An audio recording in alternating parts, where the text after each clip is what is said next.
ಏನ್ ನಿಮ್ ಗಂಡ ಏನ ನಮ್ ಗಂಡಂದ ಅನೈತಿಕ ಸಂಬಂಧ ಇತ್ತು. ಆತರದಿಂದ ಅದನ್ನ ನಾ ಪ್ರಶ್ನೆ ಮಾಡಿದಕ್ಕ ನನಗ ಬಡಿದ ಹೊಡಿದ ಮಾಡ್ತಿದ್ರು. ಮತ್ತ ನನ್ ದೀಪಾವಳಿಗೆ ಹಬ್ಬಕ್ಕಂತ ಕರೆಸಿ ನನ್ನ ನಮ್ಮ ಮಮ್ಮಿ ಮೇಲೆ ಹಲ್ಲೆ ಮಾಡಿದ. ಯಾವಾಗ ನಿಮ್ಗ ಇವತ್ತು ನೀವು ಹೋಗಿದ್ರಿ? ಹಾ, ಇವತ್ತು ನಾವು ಬೆಳಗ್ಗೆ ಹೋಗಿದ್ದೀವಿ. ಇದು 9 ಗಂಟೆಗೆ ಹಲ್ಲೆ ಆಗಿತ್ತು. ನಿಮ್ ಗಂಡನ ಮನೆ ಯಾವ್ರಿ? ನಮ್ ಗಂಡನ ಮನೆ ಬಂಬಲ್ವಾಡು. ಏನ ಇವತ್ತು ಪೂಜೆ ವಿಷಯವಾಗಿ ನಿಮ್ಮನ್ನ ಕರೆಸಿದ್ರು? ಈಗ ಯಾರ್ಯಾರ ಮೇಲೆ ಹಲ್ಲೆ ಆಗೈತಿ? ಈಗ ನಂದು ನಮ್ಮ ಮಮ್ಮಿ ಮ್ಯಾಗ, ಆಮೇಲೆ ನಮ್ಮ ಅಜ್ಜಿ ಮ್ಯಾಗ ಒಂದು ಹಲ್ಲೆ ಆಗೈತಿ. ಅವ್ರ ಎಲ್ಲರೂ ಬಡ್ದಿದಾರು. ಮತ್ತ ಅವ್ರ 2 ಮಂದಿ ಮೈದನ, ಒಬ್ಬ ಕಾಕ, 2 ಮಂದಿ ಮೈದನ, ಮತ್ತ ಮಾಮ, ಮತ್ತ ನನ್ನ ಗಂಡ ರಾಕೇಶ್ ಹೊಸಮನಿ, ಮತ್ತ ನಮ್ಮ ಅತ್ತಿ. ಒಟ್ಟು ಎಷ್ಟು ಜನ ನಿಮ್ಮ ಮೇಲೆ ಹಲ್ಲೆ ಮಾಡ್ತಾರೆ? 4 ಜನ, 5-6 ಜನ ಕೂಡಿ ನಮ್ಗ ಹೊಡೆದಿದ್ದರು. ಏನ ತಲಿಗೆ ಪೆಟ್ಟಲ್ಲ? ತಲಿಗೆ ಪೆಟ್ಟ, ಮತ್ತ ಆಮೇಲೆ ತಲಿ ಟೀಚ್ ಬಿದ್ದಿದಾವ. ಆಮೇಲೆ ಎಲ್ಲ ಗಲ್ಲ ಎಲ್ಲ ಚುರ್ಕೊಂಡಿದಾರಿ. ಆಮೇಲೆ ಬೆನ್ನು ಎಲ್ಲ ಸರ್ವೈಕಲ್ ಪೇನ್ ಆಗಿದೆ. ಈ ಹಿಂದೆ ಏನಾದ್ರು ನಿಮ್ಗ ನಿಮ್ಮ ಗಂಡಗ ಮನಸ್ತಾಪ ಏನಾದ್ರು ಇತ್ತು?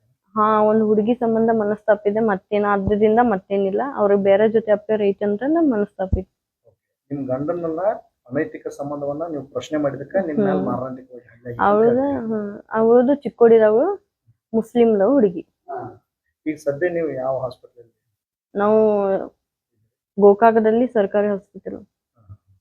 ಈ ಡಾಕ್ಟರ್ ಏನಂತ ಹೇಳಿದ್ರು? ಡಾಕ್ಟರ್ ಏನನ್ನ ಅಡ್ಮಿಟ್ ಮಾಡ್ತಾನೆ, ಟ್ರೀಟ್ಮೆಂಟ್ ಮಾಡ್ತಾನೆ ಅಂತ ಹೇಳಿದ್ರು. ಈ ಪೊಲೀಸರ ಕಡೆಯಿಂದ ಏನಾದ್ರು ನಿಮ್ ಕರೆ? ನಮ್ದೇನು ಪೊಲೀಸರ ಕಡೆಯಿಂದ ಏನು ಬಂದಿಲ್ಲ.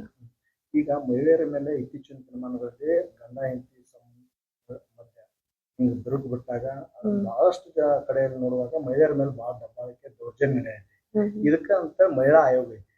ಮಹಿಳಾ ಆಯೋಗ ನಾಗಲಕ್ಷ್ಮಿ ಚೌಧರಿ ಅಂತಕ್ಕಂತ ಒಬ್ಬ ಅಧ್ಯಕ್ಷರು ಕೂಡ ಅದಾರ. ಇದನ್ನ ಅವ್ರ ಗಮನಕ್ಕೆ ಏನಾದ್ರು ತರೋ ವ್ಯವಸ್ಥೆ ಮಾಡಿ? ಹಾ ಮಾಡ್ತೀವಿ. ಮಹಿಳಾ ಆಯೋಗದ ಅಧ್ಯಕ್ಷ ನಾಗಲಕ್ಷ್ಮಿ ಚೌಧರಿ ಅವರು ನನಗಿದ ಮಾರಣಾಂತಕ ಹಲ್ಲೆ ಆಗಿದ್ದರಿಂದ ಅವರು ನಮ್ಗೆ ರಕ್ಷಣೆ ಕೊಡಬೇಕೆಂದು ನಾನು ಕೇಳ್ಕೊಡುದು. ರಾಜಶ್ರೀ ರಾಕೇಶ್ ಹೊಸಮನಿ. ನಮ್ದು ಚಿಕ್ಕೋಡಿ.